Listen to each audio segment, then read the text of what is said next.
Alors, revenons sur l'infantilisation de certaines personnes, par le langage, mais aussi par le comportement.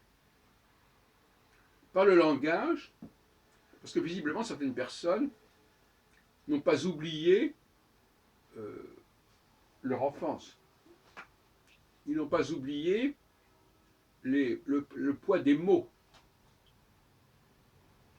qui les ont marqués. Et chaque fois qu'on utilise ces mots, ça renvoie à ce souvenir, à cette empreinte.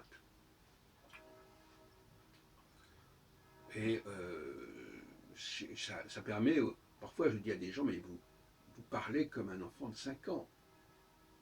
Vous avez appris ça, votre maman vous a appris ça, et puis voilà, vous continuez 40 ans, 50 ans après à dire la même chose, à avoir le même ressenti par rapport à ces mots-là.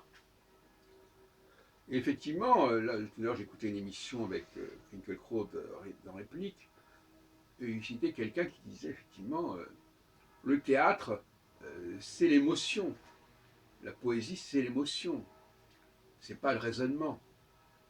Et Lucchini qui discutait avec Finkielkraut disait, moi je lis des textes sans les comprendre. Pas loin ça. C'est-à-dire que ces textes, si vous voulez, les gens lisent des textes comme ils écouteraient une musique. C'est-à-dire que ça fait vibrer en eux quelque chose, mais ça ne fait pas appel à l'intelligence pour autant. C'est une approche. C'est pour ça que je dirais que les femmes sont très sensibles. Le problème de l'intuition est un mot qui me paraît un peu vague, mais les femmes sont très sensibles, et elles sont très sensibles au sens d'elles sont très facilement impactables, elles sont très facilement influençables, elles sont très facilement euh, impressionnables, au sens presque d'un livre qu'on imprime. Alors, je veux aussi parler d'une autre question qui est en rapport avec ça, toujours dans cette infantilisation. Quand je suis dans le métro, dans l'autobus, je vois les gens s'accrocher comme ça, désespérément, au bar quand ils sont debout, là, comme si, voilà, c'est que, ils peuvent pas, il faut pas lâcher, là, il faut pas avoir les mains libres, il faut s'accrocher quelque part. Et ça, je trouve ça assez pathétique. Parce que on s'imagine bien la maman qui dit au gosse de 4-5 ans, accroche-toi bien, tiens-toi bien. Voilà, tiens-toi bien.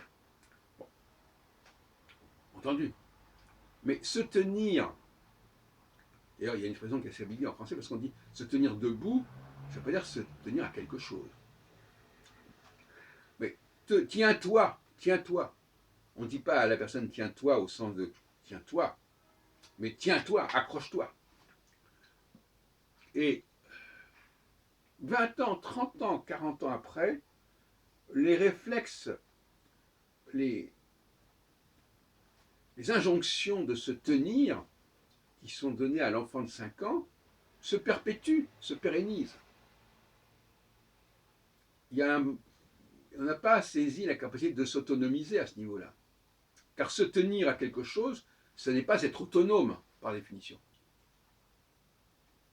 Et même quand on dit je tiens à ça, c'est pas forcément c'est une forme d'aliénation.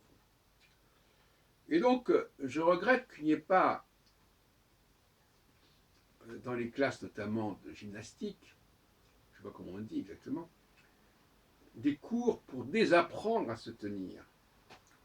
C'est-à-dire, on voudrait par exemple, je sais pas, on pourrait imaginer un appareil ou simplement aller dans un autobus et puis ne pas se tenir justement. Arrêter de se tenir. Et ça n'est pas le cas. Finalement, même des mecs très, très costauds, très solides, ils se tiennent, voilà, ils se tiennent à la rampe ou au truc, là, ils se tiennent très fortement, ils sont tout contents de se tenir. Le gosse, l'autre jour, je regardais un gosse dans le métro, il se tenait, il était tout content, regarde comme je me tiens bien. D'ailleurs, très curieusement, on dit à quelqu'un, tiens-toi correctement. Donc ce verbe tenir, il est quand même très compliqué à accepter et à comprendre, surtout qu'il y a contenir, maintenir, soutenir, retenir. Retenir qui nous renvoie bien entendu à l'idée de mémoire. Il faut retenir ceci. Retiens bien ta leçon. Mais là, je vois un problème. Et puis je terminerai sur un tout petit autre chose à propos du football. J'ai vu hier revu le film Gladiateur avec Russell Crowe. Et à un moment donné, il y a un dialogue où on dit la lame qui entre dans le corps de l'autre, qui serait le moment d'exaltation du public. Et je n'ai pas pu m'empêcher de penser au football, où le ballon entre dans la cage du gardien. Et les jeux du cirque, puisque c'est là dont on parle, au fond, c'est le même principe, la même excitation de la pénétration. Alors là, effectivement, de ce côté-là, on pourrait dire que ce sont des jeux masculins. Contrairement à des gens disent le football, c'est pour les femmes aussi, mais malgré tout, le processus, c'est ça. Et puis d'ailleurs, les femmes, pourquoi ne seraient-elles pas excitées aussi par la pénétration, d'être pénétrées, ce qui peut envoyer au viol. Mais le football, le gardien, il représente l'adversaire. Alors on ne va pas le transpercer d'une épée, mais on va essayer de transpercer l'espace dont il est censé être le gardien.